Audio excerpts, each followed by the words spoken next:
स्वागत है दोस्तों हमारे channel auto maniacs the mechanical club में। आज हम डिस्कस करेंगे आयरन कार्बन डायग्राम। तो चलिए शुरू करते हैं। आयरन कार्बन डायग्राम स्टार्ट करने से पहले एक छोटी सी नॉलेज हमें आयरन के बारे में पता होनी चाहिए। देखिए क्या है वो।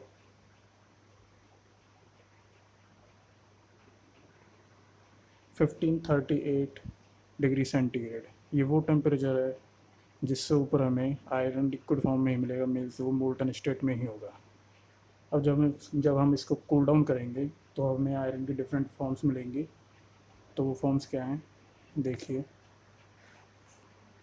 एक तो 1538 डिग्री सेंटीग्रेड हो गया, एक 1393 degree centigrade and 910 degree centigrade. ये वो टेम्परेचर्स हैं जिनके बीच में हमें आयरन जो है आयरन की डिफरेंट फॉर्म्स मिलेंगी। एक रेंज तो ये हो गई, एक रेंज ये और एक रेंज ये। मीन्स जब हम लिक्विड आयरन को कूल डाउन करेंगे तो 1393 डिग्री सेंटीग्रेड तक हमें डेल्टा आयरन मिलेगा जिसका स्ट्रक्चर होगा BCC। और जब हम इसको और फर्दर कूल डाउन करेंगे तो 910 डिग्री सेंटीग्रेड तक हमें गामा आयरन मिलेगा जिसका स्ट्रक्चर होगा FCC। और गामा आयरन को ऑस्टेनाइट आयरन भी बोलते हैं। और जब हम इस ऑस्टेनाइट आयरन को और फर्दर कूल डाउन करेंगे तो रूम टेम्परेचर या 0 डिग्री सेंटीग्रेड तक हमें अल्फ़ा आयरन मिलेगा जिसका स्ट्रक्चर होगा BCC और इसे फेराइट आयरन भी बोलते हैं। इसका आयरन कार्बन डायग्राम बनाने में यूज होगा, इसलिए इसे याद रखना होगा। तो आयरन कार्बन डायग्राम स्टार्ट करते हैं। एक वर्टिकल लाइन ड्रॉ करनी है जिस पे हम टेम्परेचर्स का शो करेंगे, मीन्स डिग्री सेंटीग्रेड। और एक हॉरिजॉन्टल लाइन जो कार्बन परसेंटेज को शो करेगी।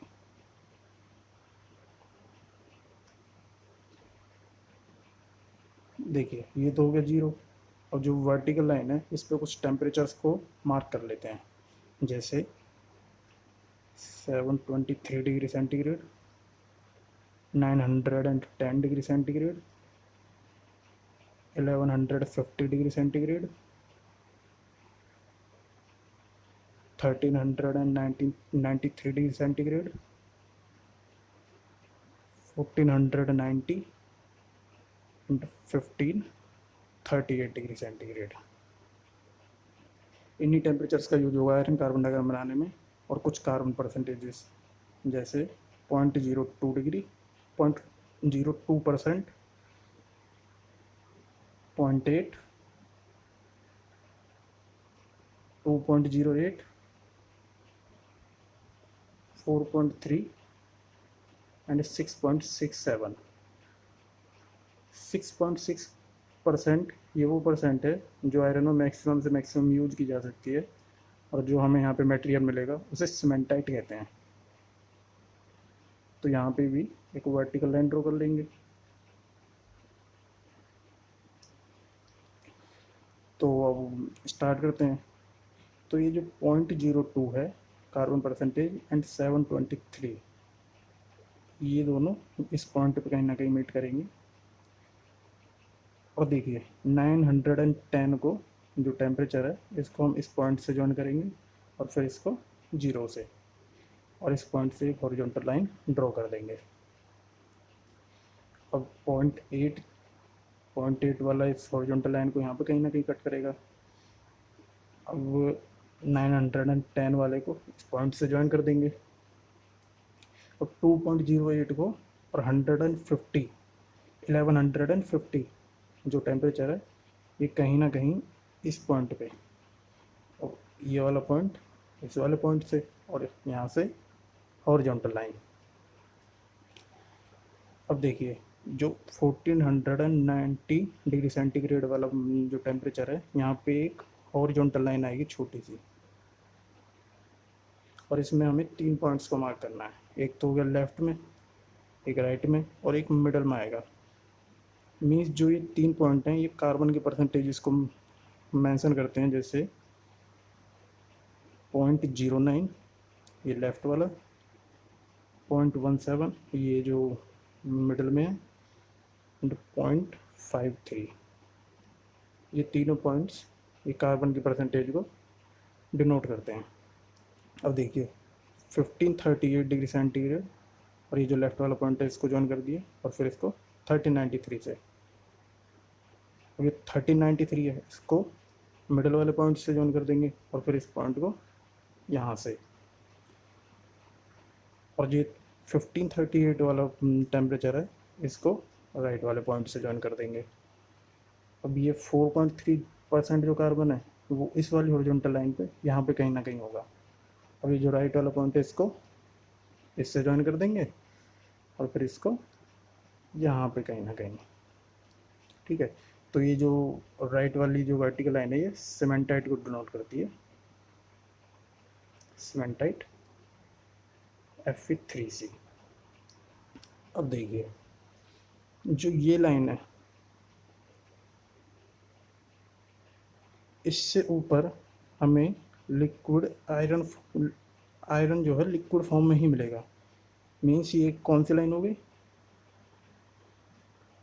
Liquid S line. अब देखिए हमने यहाँ पे क्या समझा था, 910 डिग्री सेंटीग्रेड से नीचे नीचे अल्फा आयरन मिल रहा है, तो मीन्स 910 डिग्री से नीचे नीचे अल्फा आयरन, एंड 1393 से और 910 डिग्री सेंटीग्रेड के बीच में गामा आयरन मिल रहा है, मीन्स ये गामा आयरन हो जाएगा। और जो 1393 से 1538 के बीच में डेल्टा आयरन, मीन्स ये डेल्टा आयरन हो गया।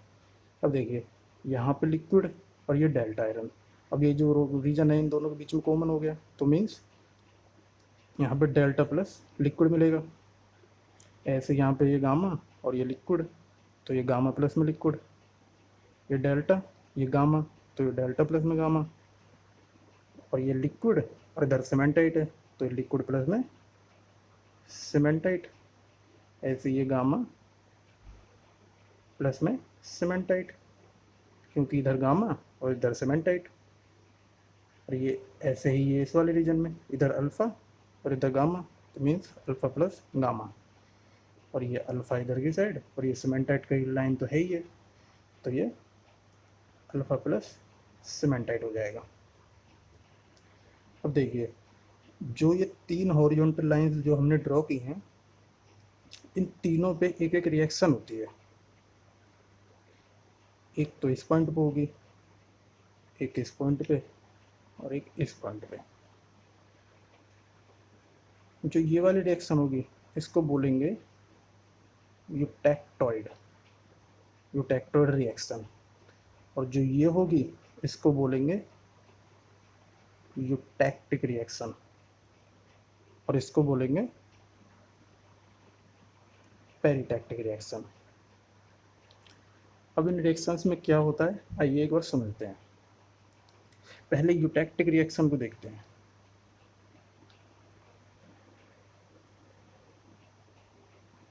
देखिए यूटैक्टिक रिएक्शन में क्या हो रहा है, ये लाइन है, अब इस लाइन से ऊपर ऊपर तो लिक्विड है, लेकिन अगर हम इसको राइट में देखते हैं तो राइट में हमें लिक्विड और सीमेंटाइट का मिक्सचर मिल रहा है, मीन्स जो लिक्विड है वो सीमेंटाइट में चेंज हो रहा है। ऐसे ही अगर लेफ्ट में देखें लिक्विड एंड गामा है, मीन्स जो लिक्विड है वो गामा में चेंज हो रहा है। तो यूटैक्टिक रिएक्शन में हम क्या कह सकते हैं, liquid on cooling changes to gamma and cementite, and on heating it will be reverse। Means eutectic reaction क्या कहती है, लिक्विड को कूल करेंगे तो गामा भी सॉलिड और ये भी सॉलिड, सॉलिड 1 प्लस सॉलिड 2, और इसको हीटिंग में इसका रिवर्स हो जाएगा। यही होती है यूटैक्टिक रिएक्शन। अब ऐसे ही सेम टू सेम यूटैक्टिक रिएक्शन में देखेंगे। तो टेक्टोइड रिएक्शन में क्या हो रही है, ये गामा मीन्स ये वाली लाइन, इससे ऊपर गामा है, और जब हम इसको लेफ्ट में देखते हैं ये अल्फ़ा प्लस गामा में चेंज हो रहा है, मीन्स क्या हो रहा है, गामा अल्फ़ा में चेंज हो रहा है। ऐसे ही ये वाली लाइन राइट में, ये गामा प्लस सीमेंटाइट का रीजन है, तो मीन्स गामा सीमेंटाइट में चेंज हो रहा है। तो जो टेक्टोइड रिएक्शन, इसमें क्या हो रहा है, gamma on cooling changes to alpha and cementite, alpha and cementite, and on heating it will be reverse। तो मीन्स हम क्या कह सकते हैं, सॉलिड वन मीन्स गामा भी सॉलिड, ये दोनों भी सॉलिड है। Solid one on cooling changes to solid two plus solid three, and on heating it will be reverse. Now comes peritectic reaction. देखिए पेरिटेक्टिक रिएक्शन में क्या होता है, इसको थोड़ा जूम करके देखते हैं। ये इस तरह से है, देखिए इसके ऊपर जो रीजन है वो डेल्टा एंड लिक्विड का है, डेल्टा प्लस लिक्विड का, और इससे जो नीचे है वो गामा है, गामा आयरन। तो मीन्स पेरिटेक्टिक रिएक्शन में क्या हो रहा है, delta plus liquid on cooling changes to gamma, and on heating it will be reverse. Means क्या हो रहा है, ये सॉलिड ये लिक्विड एंड ये solid, solid one plus liquid on cooling changes to solid 2 and on heating it will be reverse। तो ये थी तीनों रिएक्शन।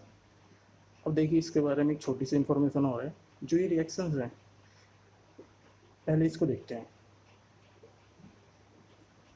0 से लेके 2.08% कार्बन तक यहाँ पर हमें मिलती है स्टील, और जब हम इसको और आगे ले जाते हैं तो 6.7 तक हमें कास्ट आयरन मिलता है। अब जो ये रिएक्शन हुई है ये क्या करती हैं, स्टील और कास्ट आयरन को दो दो कैटेगरीज में डिवाइड कर देती हैं। जैसे एक हॉरिजॉन्टल लाइन अगर हम ड्रॉ करते हैं तो मीन्स क्या हो रहा है, एक कैटेगरी ये हो गई, एक कैटेगरी ये हो गई, मीन्स है तो स्टील लेकिन दो कैटेगरीज में हो गए। तो जो इसके रिएक्शन के लेफ्ट में होगी वो होगी हाइपो जो टेक्टोइड स्टील, ऐसी जो राइट में होगी वो हाइपर जो टेक्टोइड स्टील, और सेम इसके लिए होगा कास्ट आयरन के लिए। ये सारा रीजन कास्ट आयरन का है, लेकिन जो रिएक्शन होगी इसको दो कैटेगरी में डिवाइड कर देगी। देखिए ऐसे ही मीन्स ये इस तरह से डिवाइड हो गई। तो इस रिएक्शन के लेफ्ट में इसको क्या नाम देंगे, हाइपो यूटेक्टिक कास्ट आयरन, और ये राइट में हाइपर यूटेक्टिक कास्ट आयरन। देखिए जो ये रिएक्शंस हैं यहाँ पे तो मिलेगा हमें लेबराइट, और यहाँ पे पियरलाइट। तो आयरन कार्बन डायग्राम में इतना ही। Thanks for watching.